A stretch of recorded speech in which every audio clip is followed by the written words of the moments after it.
Hi, everyone. My name is Waleuska Lazo, and I am the founder of the Gratitude Experiment. And I have here Maureen Sullivan, and she is from South Africa. She's one of the Gratitude Experiment students, and she is a manager, a financial manager at a golf course. And I am very excited to have her because this wonderful woman has done an incredible transformation in her life. And what I like the most is that Maureen came into the course not because she needed to drastically change anything in her life. She already came feeling very happy, satisfied, and complete with the person that she was, but she still found it in her mind, to want to take this course in gratitude because she felt that she could magnify and, even improve the already beautiful life that she has. How are you, Maureen?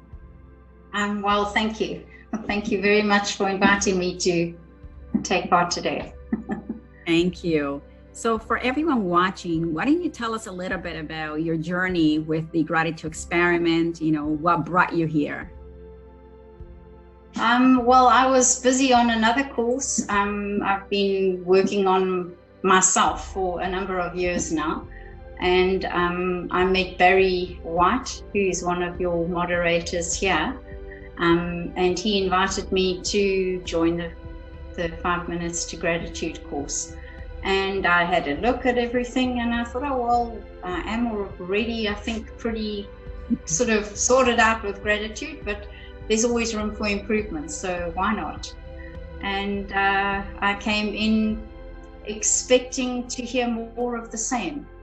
And I didn't. I found that everything was specifically crafted and designed to take you that step deeper. And I have really found that where I was already aware of being grateful for my life and for where I was and the journeys that I'd been to, I hadn't actually looked back on the things that were hard and difficult for me and found areas in that to be grateful for. And so I've done the course twice now. The first time I found a shift inside of myself, and the second time was a lot harder. I actually wasn't sure, do I really want to do it another time? Because I've done this now. And I thought, why not? I've got nothing else. It's locked down. Let me, all the time. And I've actually been blown away with this time. It seems to have really gone even more deeper than the first time. And I've found layers under the layers. So where I started off being aware of things in my life that had happened, and I was grateful that they were no longer happening, I suddenly had to look at them and be grateful for what had happened. And that was a totally different take on it. And this time around, sorry, I have a little kitten here who's very curious. This time around, it was a case of going even a little bit deeper into the areas of darkness in my life and exposing them a bit more to the light. I've always felt that the strength of any sin is in the secrecy. And since I exposed my abusive marriage and paid the price for that because we were leaders in the community and in our church, and it was hard to do that. But from there, I've made it a point where I don't keep secrets. If someone says, tell you something and you're not going to tell anyone, I say, no, please don't tell me because I'm not going to keep your secret. I'll be discreet. I'm not going to run around if you need to speak to me, but I'm not going to hide things that need to be brought out into the light, and specifically abuse and areas of abuse. So for me, it's been interesting in having to go deeper in and acknowledge my part in it, where I allowed people to abuse me. And I think that for a lot of us, men and women, because there are an equal amount of abused men, I believe, as there are women, And I think it's very important to acknowledge your own part in the role by allowing someone to abuse you. And a lot of times it's because we don't feel that we're good enough. So that was one of the areas I've been working on for a number of years now, that I can face myself in the mirror. I even have mirrors in my house now. I never used to. And I can look at myself and say, you know what, you're okay, you're enough.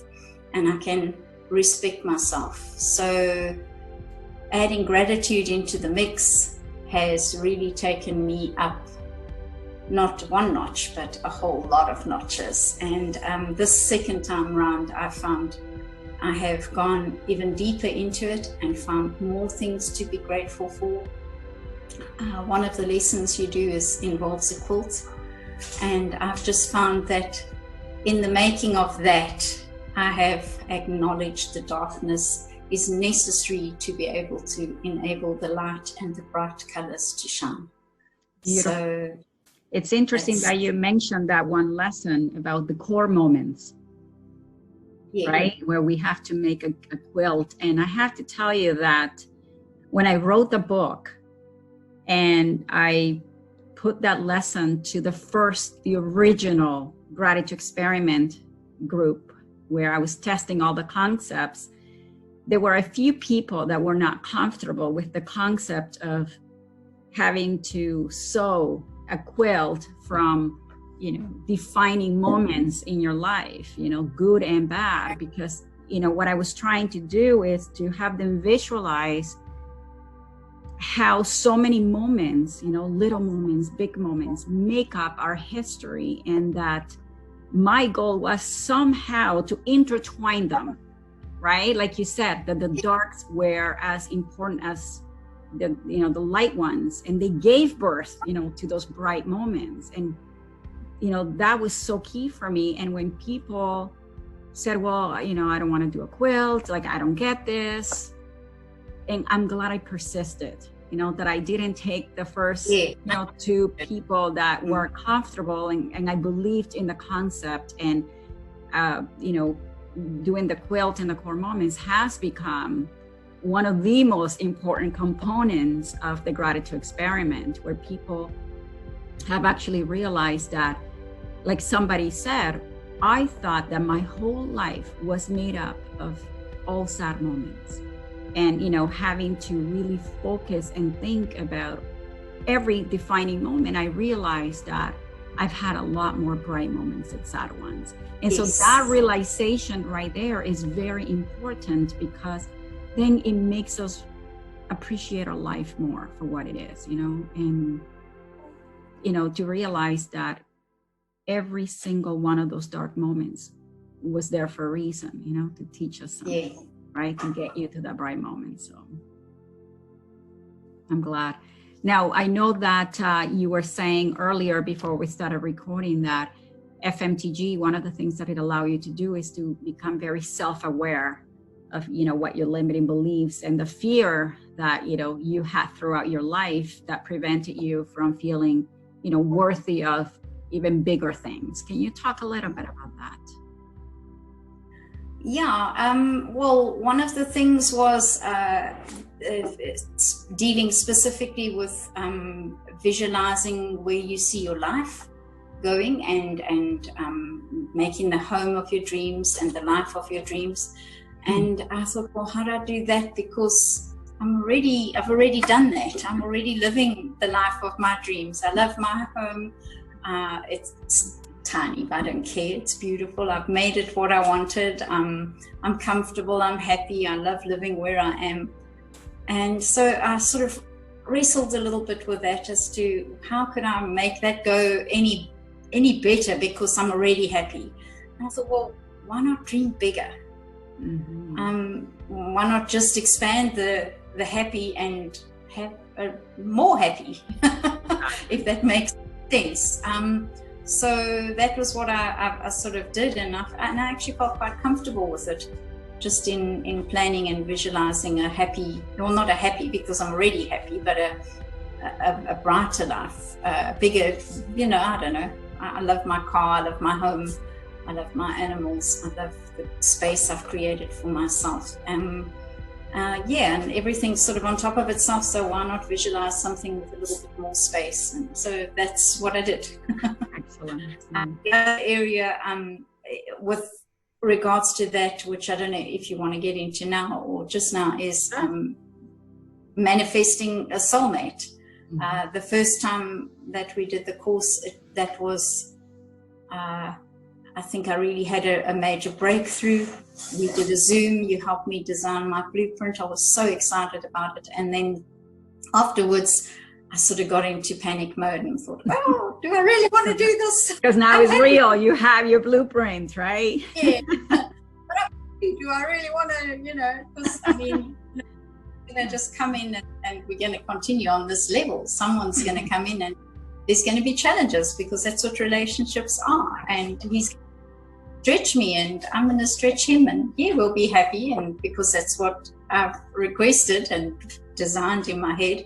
But it doesn't mean everything's going to flow smoothly, because nothing ever does. Right. The river still keeps flowing into the sea. Yeah. And this time around, I sort of thought, oh, do I really want to go down and do this again? And I actually had to take a couple of days to think about it before I could do the visualization and the meditation for it. And just realize that it doesn't have to be someone who's going to come in and disrupt my life. It's going to be someone who's going to fit seamlessly into my life, and I'm going to fit seamlessly into his, and we're going to complement each other. We can't complete each other because we're already both complete. Exactly. But we're able to complement each other, and to really, my goal is to reach other people. That's always been. And so I believe that together we would be able to accomplish more than what I can do on my own. Beautiful. Yes. And I think that, when in the gratitude experiment, when we have to create that perfect relationship that we want to attract, or if we are already in a relationship, what are the areas that you can improve on?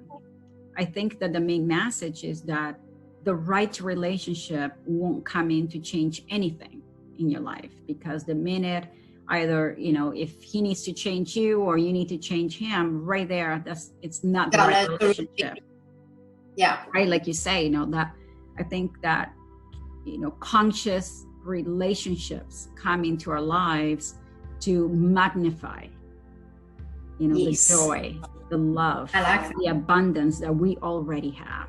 Right. Yes. That's the difference. And I believe that FMTG does a really good job of, guiding you through, what exactly is that you want to build for your life. Not necessarily what the person's going to look like, but the feeling that you want to create when that person shows up. Yes. No, that's exactly, I agree 100%. Because if we're going to come into each other's lives to disrupt it, then there's no point. So And Maureen, if there was someone watching and they were thinking, do I take this course or not? What would you tell them? Take it, most definitely. But don't just take it. Get involved, interact. I have made so many friends through doing this course. And I know a lot of people say, virtual friends, there's a lot of nonsense. But quite frankly, I have more friends virtually through TCMG than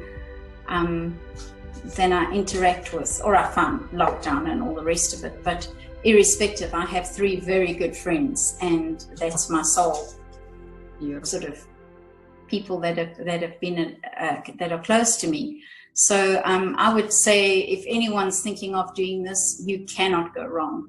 Even if you think your gratitude levels are 10 out of 10, they're going to go up to 12. Mm-hmm. There's always room for improvement, and this will make, I think, anybody who's wanting to do the courses, jump in, get involved, do the meditations, make it a part of your life that every morning you have to do it, every evening you have to read through the notes, every morning you do the meditation, make a comment. read everyone else's comments. It is amazing how people's lives are changing. I'm so blessed by just watching how everyone's growing, just by reading comments on that everyone makes. So don't just take it and do your 5-minute meditation in the morning. It's going to change you, but it's not going to change you as much as if you read the lesson in the evening, meditate on it in your head during the night, so that in the morning when you actually go into the meditation, you've already subconsciously built that platform to build on. And interacting with the other people on the group, it opens you up to a realization that, yes, I've got a story, but you know what, so many other people, we all have a story. And if we all can come together and encourage each other, we'll all overcome and get all the rocks out of the way and get our rivers flowing smoothly. Beautiful, beautifully said. Yes, I think it's so true. This course will change you, but it would change you only to the degree, you know, that you want to be changed, right? And it gives you what you put in. So thank you so much, Maureen. Thank you it's a pleasure for helping spread the gospel. And for anyone watching out there, the FMTG or the Gratitude Experiment course runs every 6 weeks. And I have here the page. You can find us at waleukalazo.com/the Gratitude Experiment, no spaces. And I would really love to have you. We have a cohort starting very soon. So please do sign up, and we look forward to having you with us.